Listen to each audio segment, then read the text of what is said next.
प्रधानमंत्री नरेंद्र मोदी कल आएंगे जयपुर। प्रधानमंत्री मोदी कल महत्वपूर्ण बैठक ले सकते हैं। संगठनात्मक बैठक हो सकती है। विधायकों और प्रदेश पदाधिकारियों की बैठक प्रस्तावित है। विधायकों और पदाधिकारियों से संवाद कर सकते हैं प्रधानमंत्री मोदी।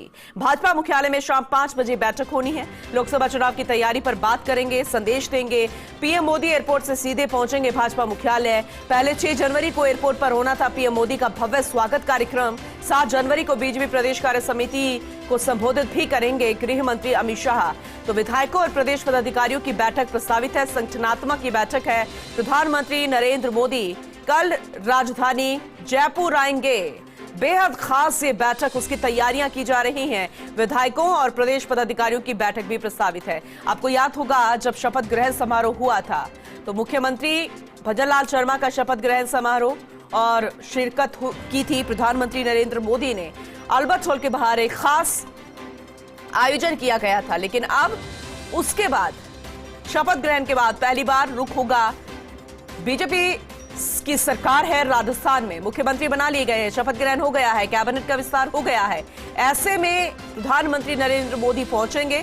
संगठनात्मक बैठक है, यानी कि सरकार के साथ, सियासत के साथ संगठन को मजबूती देने की कोशिश की जाएगी, जो कि बेहद महत्वपूर्ण भी है। वहीं 7 जनवरी को बीजेपी प्रदेश कार्य समिति को संबोधित करेंगे गृह मंत्री अमित शाह भी। प्रधानमंत्री नरेंद्र मोदी कल जयपुर आएंगे और राजधानी में तैयारियां शुरू हो चुकी है। बीजेपी की सरकार है और ऐसे में कार्यकर्ता बेहद उत्साहित, तैयारियां जारी है। देखना होगा कि किस तरीके की तैयारी की जा रही है, कैसी बैठक होगी, क्या कुछ खास रहेगा, ये भी देखने वाली बात होगी।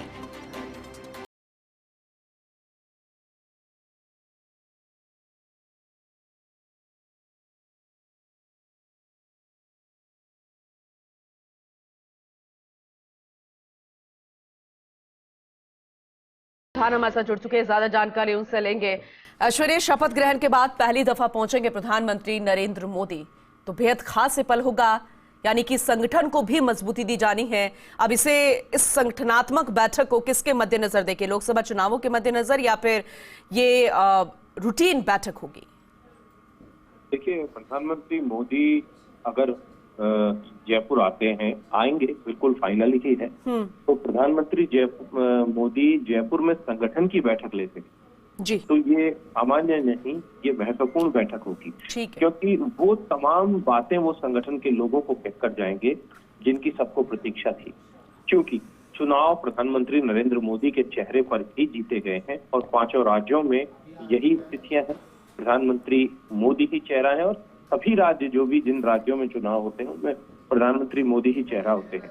तो ऐसे में जब राजस्थान की बात आती है तो वो सभी को, विधायकों, पदाधिकारियों, उनको संवाद करते हुए महत्वपूर्ण बातें संगठन से जुड़ी कहकर जाएंगे।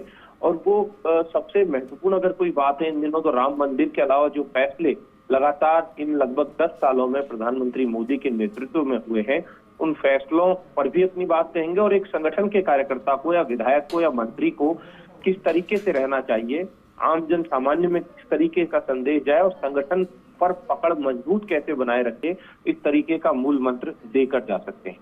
क्योंकि आज तक पहली बार हुआ है जब प्रधानमंत्री मोदी जयपुर शहर में रात्रि में रुक रहे हैं प्रधानमंत्री बनने के बाद, और वो भी कल आएंगे और उसके बाद 7 तारीख को जाने का कार्यक्रम। तो आप अंदाजा लगा सकते हैं कि डीजीआईजी कॉन्फ्रेंस तो बेहद महत्वपूर्ण है ही, साथ में ही संगठन के लोगों के लिए ये हर्ष की बात है। और हर्ष की बात इसलिए है कि प्रधानमंत्री मोदी उनके सामने आ रहे हैं। अब तक वो ये मान के चल रहे थे कि उन्हें स्वागत करना है, लेकिन कार्यक्रम में जब बदलाव हुआ कि स्वागत नहीं करना है, वो तो आपके बीच में ही रहेंगे। तो स्वागत तो नैसर्गिक रूप से होगा ही। भाजपा मुख्यालय पर जब वो पहुंचेंगे तो भाजपा मुख्यालय पर पूरी भारतीय जनता पार्टी पलक पांव बिछा देगी। इसकी तैयारियां सीपी जोशी, चंद्रशेखर खास तौर पर कर रहे हैं, तो दूसरी तरफ सूबे के मुखिया भजनलाल शर्मा भी लगातार तैयारियों में जुटे हुए हैं। यही कारण है कि उनका फोकस सिर्फ विकसित भारत संकल्प यात्रा पर सर्वाधिक है। वो चाहते हैं कि कोई भी पात्र व्यक्ति किसी योजना से ना छूटे। तो दूसरी तरफ प्रधानमंत्री मोदी का ये जो दौरा हो ये ऐतिहासिक बने। प्रधानमंत्री मोदी जब यहाँ रहेंगे तो बात अपने आप में महत्वपूर्ण हो ही जाती है। और हालांकि 6 जनवरी को उनको होना था एयरपोर्ट पर उनका स्वागत होने से, लेकिन जब 5 को आएंगे तो आप अंदाजा लगा लीजिए कितनी महत्वपूर्ण बैठक है। और इसके साथ ही संगठन की बैठक में वो साध के भी चले जाएंगे पूरे संगठन को। और डीजी कॉन्फ्रेंस महत्वपूर्ण है, हम लगातार कह रहे हैं कि डीजी और आईजी कॉन्फ्रेंस इसलिए महत्वपूर्ण है कि पूरे देश भर में अगर अलग अलग राज्यों में देखें तो कई तो कॉमन अपराध होते हैं, जैसे साइबर क्राइम है, बिल्कुल कॉमन है, पूरी दुनिया में एक तरीके से ही साइबर क्राइम है। तो साइबर क्राइम में भी देश में किस तरीके का साइबर क्राइम है और उस पर लगाम कैसे लगे, देश के समक्ष आंतरिक सुरक्षा को कितनी बड़ी चुनौतियां हैं, आंतरिक सुरक्षा में कहीं कोई किसी तरीके की चूक नहीं हो, राज्यों में आपस में समन्वय बना रहे, समन्वय सुरक्षा को लेकर बना रहे। और उसके अलावा जो अपराधी भी हाईटेक होते जा रहे हैं, जैसे समय बदलता है अपराधी और भी हाईटेक होते जा रहे हैं। तो आने वाले समय में बहुत कुछ बदलाव देखने को मिलेंगे।